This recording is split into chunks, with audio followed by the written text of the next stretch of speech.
Already then, that 2014, no more load shedding. 2015, no more load shedding. 2016, no load shedding. There should have been no load shedding. Load shedding was started deliberately by people who wanted to do business in their own way. And I got to know about it, and I stopped it. And I brought people who could act and stop it, and they stopped it. And I made a statement then that there will never be load shedding. And there was supposed to be no load shedding up to now. I had stopped that, and I've made a statement it will never be there. It was not going to be there. What they did, they chased the people who were doing this, removed them from those companies, actually wanted to arrest them. Eskom is experiencing problems, and issues of load shedding are not deliberate. They are not done deliberately by anybody, and it's a system problem. And when the system at the Eskom level fails, it has to be addressed. It has to be attended to. And in this regard, we've got executives, we've got managers who are working day and night to put the systems right. What we do have as a major challenge is that our power stations are old, they are ailing, and the maintenance thereof is so complicated because you maintain one and the other one breaks down, and we don't have a really good bank of residual power that can be relied on a long-term basis. So it's really doing this up and down, but they are going to get it right. I'm absolutely confident in our management, in our executives at Eskom, that they are going to get this right. Brian gets appointed to head Eskom in 2014, April or thereabouts. And by August 2018, they had finished with the load shedding. Again, all of us who are old enough will remember that.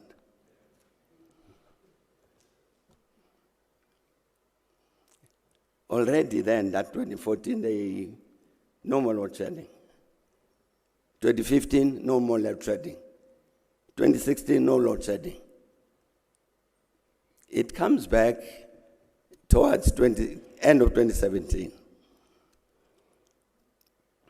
And all what they did, Brian and his colleagues, was to maintain the equipment properly.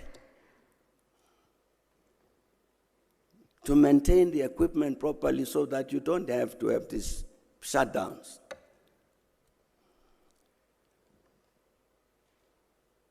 Now, if you ask anybody, what did Brian and the others do in 2014, such that for so many years there was no load shedding? They will find all manner of reasons. Instead of looking at this one,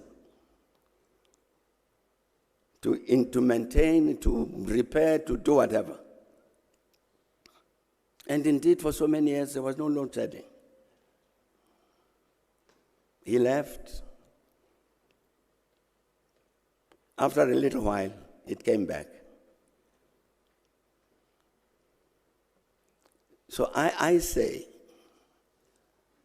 it was very correct of Brian Molefe to say, I've been brought from there to here to deal with this matter of load shedding. Let's look at it seriously and act on it, which they did with positive results. So by the time this load shedding comes back in 2017, 2018, you must be able to guess why. It's because you got new people who don't behave in the way that Brian Molefe behaved. Why? I think it's deliberate.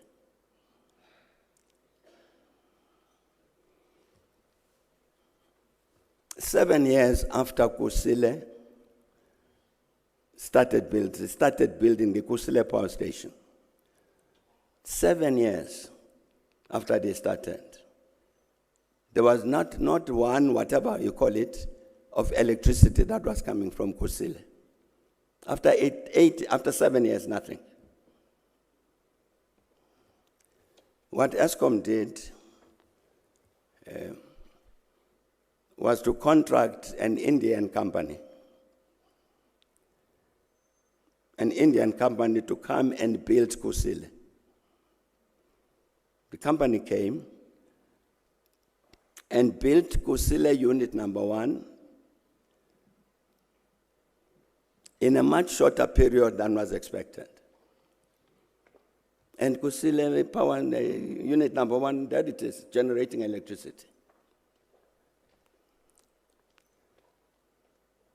After 7 years, this Indian company was able to solve whatever the problem was. So it is not as though during the 7 years, there were no ideas as to what is it to do in order to make sure that Unit 1 produces electricity. But the people were there, decided that they would not use that knowledge until the Indians were brought in. We used that knowledge, and in no time, Unit 1 was working. And then there's a strange thing that happens. So the Indians are expecting that their contract will be extended so that they do Unit 2 and Unit 3 and so on. No. ESCOM says to them,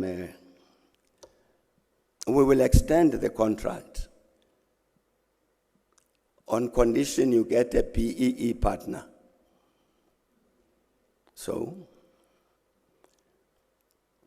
what the Indians had done, they had brought something like 50 engineers and technicians from India to do this power station.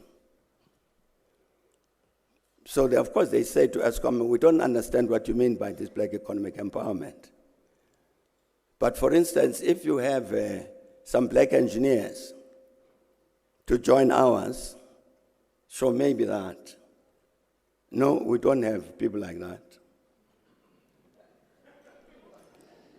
And they were training 150. As they were working on that Kusile thing and Mitupi, they were training 150 people.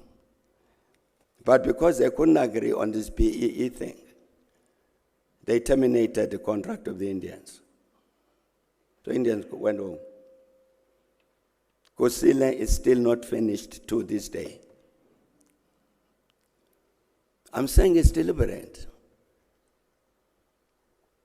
It's people who have wanted to produce this electricity crisis in the same way that they wanted to produce a revenue crisis by the destruction of SARS. You look at all of the state institutions. Look at Transnet. Look at what's happened to the police service. Look at the prosecution. All of these things going wrong systematically. Is it an accident? It's not.